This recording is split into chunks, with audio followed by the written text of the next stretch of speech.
सत्यनारायण व्रत कथा में शतानंद ब्राह्मण की कथा। सूत जी बोले, ऋषियों, भगवान नारायण ने स्वयं कृपा पूर्वक देवर्षि नारद जी द्वारा जिस प्रकार इस व्रत का प्रचार किया, अब मैं इस कथा को कहता हूँ, आप लोग सुने।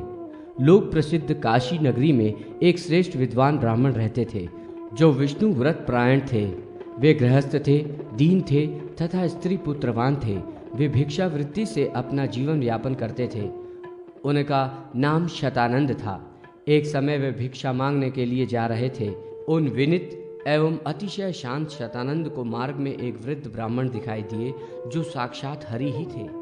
उन वृद्ध ब्राह्मण वेशधारी हरि ने ब्राह्मण शतानंद से पूछा, द्विज श्रेष्ठ, आप किस निमित्त से कहाँ जा रहे हैं? शतानंद बोले, सौम्य, अपने पुत्र कलत्रादि के भरण पोषण के लिए धन याचना की कामना से मैं धनिकों के पास जा रहा हूँ। नारायण ने कहा, द्विज, निर्धनता के कारण आपने दीर्घकाल से भिक्षावृत्ति अपना रखी है। इसकी निवृत्ति के लिए सत्यनारायण व्रत कलयुग में सर्वोत्तम उपाय है। इसलिए मेरे कथन के अनुसार आप कमल नेत्र भगवान सत्यनारायण के चरणों की शरण ग्रहण करें। इससे दारिद्र्य, शोक और सभी संतापों का विनाश होता है और मोक्ष भी प्राप्त होता है। करुणामूर्ति भगवान के इस वचनों को सुनकर ब्राह्मण शतानंद ने पूछा, ये सत्यनारायण कौन है? ब्राह्मण रूपधारी भगवान बोले, नाना रूप धारण करने वाले, सत्यव्रत, सर्वत्र व्याप्त रहने वाले तथा निरंजन वे देव इस समय विप्र का स्वरूप धारण कर तुम्हारे सामने आए हैं। इस महान दुख रूपी संसार सागर में पड़े हुए प्राणियों को तारने के लिए भगवान के चरण नौका रूप है। जो बुद्धिमान व्यक्ति है वे भगवान की शरण में जाते हैं, किंतु विषयों में व्याप्त विषय बुद्धि वाले व्यक्ति भगवान की शरण में न जाकर इसी संसार सागर में पड़े रहते हैं। इसलिए द्विज, संसार के कल्याण के लिए विविध उपचारों से भगवान सत्यनारायण देव की पूजा, आराधना तथा ध्यान करते हुए तुम इस व्रत को प्रकाश में लाओ। विप्र रूपधारी भगवान के ऐसा कहते ही उस ब्राह्मण शतानंद मेघों के समान नीलवर्ण सुंदर चार भुजाओं में शंख, चक्र, गदा एवं पद्म लिए हुए और पीतांबर धारण किए हुए, नवीन विकसित कमल के समान नेत्र वाले तथा मंद मंद मधुर मुस्कान वाले, वनमाला युक्त और भैरव के द्वारा चुंबित चरण कमल वाले पुरुषोत्तम भगवान नारायण के साक्षात दर्शन किए। भगवान की वाणी सुनने और उनका प्रत्यक्ष दर्शन करने से उस विप्र के सभी अंग पुलकित हो उठे, आंखों में प्रेमाश्रु भर आए। उसने भूमि पर गिरकर भगवान को साष्टांग प्रणाम किया और गदगद वाणी से वो उनकी इस प्रकार स्तुति करने लगा, संसार के स्वामी, जगत के कारण के भी कारण, अनाथों के नाथ, कल्याण मंगल को देने वाले, शरण देने वाले, पुण्य रूप, पवित्र, अव्यक्त तथा व्यक्त होने वाले और अभौतिक, आधिदैविक तथा आध्यात्मिक तीनों प्रकार के तापों को समूल उच्छेद करने वाले भगवान सत्यनारायण को मैं प्रणाम करता हूँ। इस संसार के रचयिता सत्यनारायण देव को नमस्कार है। विश्व के भरण पोषण करने वाले शुद्ध सत्व स्वरूप को नमस्कार है तथा विश्व का विनाश करने वाले कराल महाकाल स्वरूप को नमस्कार है।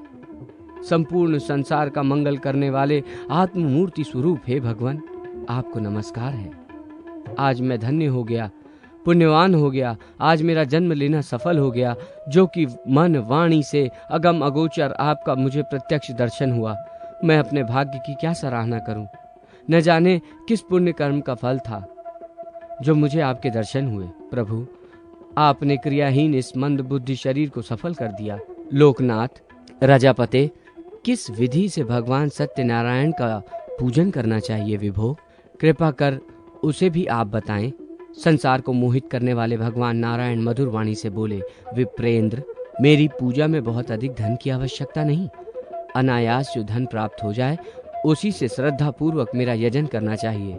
जिस प्रकार मेरी स्तुति से, स्मृति से ग्राह ग्रस्त गजेंद्र अजामिल संकट से मुक्त हो गए, इसी प्रकार इस व्रत के आश्रय से मनुष्य तत्काल क्लेश मुक्त हो जाता है। इस व्रत की विधि को सुने। अभिष्ट कामना की सिद्धि के लिए पूजा की सामग्री एकत्र कर विधि पूर्वक भगवान सत्यनारायण की पूजा करनी चाहिए।